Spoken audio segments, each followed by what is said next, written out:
Estamos de volta. Falamos hoje aqui no programa sobre avaliações externas e a importância delas para a educação no Estado e no país. Professora Lúcia, então nós comentamos sobre o planejamento da educação. O que esperamos para o futuro? O que seria ideal e possível na expectativa da senhora para a educação básica atualmente? Bom, falar em ideal, né, expectativa de futuro é muito complexo, mas a gente pode retomar o seguinte, toda vez que a gente pensa em educação, em um projeto educacional, a gente pensa em dois aspectos fundamentais. Que pessoa que a gente quer formar e para que tipo de sociedade. Então, qualquer projeto de educação tem que partir daí, de uma análise do contexto, e aí a gente tem um contexto hoje que ele tem o problema ambiental, ele tem problema social da violência, a questão do respeito, a questão da convivência social, temos a questão do trabalho, quer dizer, a gente tem uma série de problemas que tem que ser considerado. E qual homem, qual pessoa, não é, que a educação quer desenvolver. De maneira geral, o que a gente pensa é uma pessoa emancipada, que consiga resolver os problemas e construir uma sociedade melhor. Então, todo projeto educacional, todo projeto de intervenção pedagógica, a partir dos dados da avaliação, tem que começar a refletir que o que ela vai desenvolver é um aluno que vai conhecer e que aqueles conhecimentos serão úteis para a vida dele e que ele saberá aplicar, terá competências, não é, cognitivas para analisar as situações em que ele vive e saber aplicar aquilo que ele aprende nessas situações. E a escola vai oferecer este conhecimento e essas condições de desenvolver as habilidades com as quais ele vai lidar com esses conhecimentos. Então, a escola que conseguir desenvolver um projeto de intervenção nesse sentido estará caminhando para o que se deseja do futuro da educação. Professor João Horta, falando de planejamento, esses índices variam, né, de ano para ano. Por que essa variação? O que deve ser levado em conta na hora de interpretar essas variações? Então, eu comentei um tempinho atrás, tem uma série de fatores que influenciam. Se a gente tem numa escola uma rotatividade muito grande de professores, é um problema. Quer dizer, que planejamento que se sustenta com uma rotatividade grande de professores? Se a gente não tem uma equipe gestora estável dentro da escola, aquela que se mantém durante o tempo, é um problema. Se a gente tem, se os alunos, se eles mesmos acabam mudando de escola durante muito tempo. Então, tudo isso influencia nos indicadores.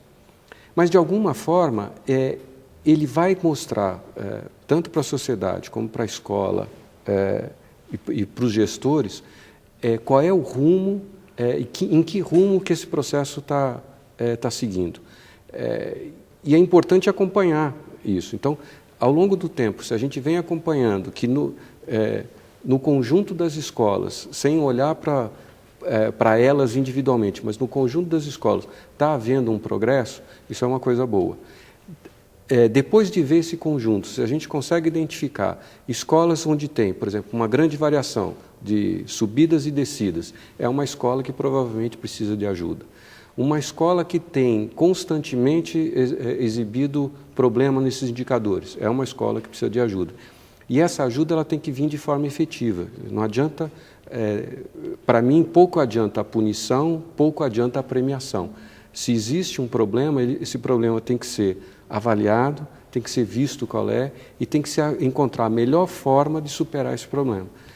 E muitas vezes a escola precisa disso, precisa de uma equipe que esteja próxima dela, que entenda o funcionamento cotidiano, que muitas vezes a gente tem pessoas extremamente capazes, mas que entendem muito pouco sobre o funcionamento, sobre o dia a dia da escola.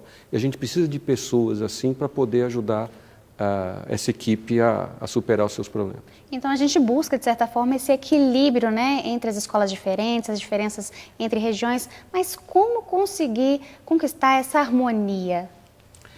Isso é muito difícil. A gente tem um problema social grave no Brasil. Quer dizer, a desigualdade social no Brasil é muito grande.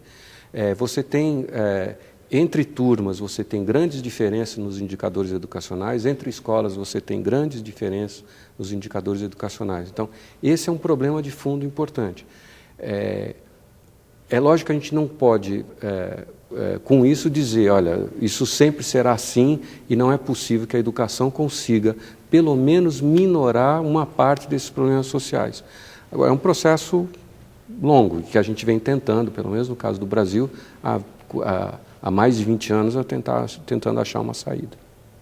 Já tivemos alguns avanços, né, professora Gladys? A senhora acha que alcançar esse equilíbrio ainda é um desafio?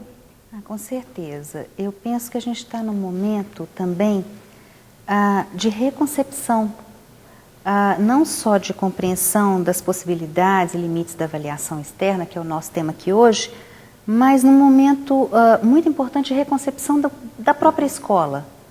Porque até outro dia nós ensinávamos numa lógica transmissiva. A escola era o lugar por excelência onde eu tinha acesso à informação. Hoje, ainda que grande parcela da população brasileira esteja excluída das novas tecnologias, a escola já não é mais o local e nem o melhor lugar para se ter acesso à informação. Então a gente tem que redimensionar esse lugar, quer dizer, a escola como lugar de aprendizagem, escola como lugar não de transmissão, mas de compreensão e de apreensão de saberes fundantes que me permitam depois acessar outras informações e ampliá-las. Ter clareza de que a escola sozinha não pode tudo, que tem que haver redes sociais e que não dá para colocar tudo, como diria o Antônio Nova, no saco curricular. Né? A escola não pode tudo e talvez essa seja uma das mais importantes mudanças que a gente tem que fazer. Repensar o papel da escola nas suas potencialidades e nos seus limites enquanto instituição social. E, obviamente, isso também passa pela via da valorização do professor. O nosso programa fica por aqui. Lembrando que se você tem alguma dúvida ou sugestão, pode mandar um e-mail para magistra.rodadeconversa@educação, sem cedilha e sem o tio, .mg.gov.br. Muito obrigada pela participação de vocês e até o próximo encontro.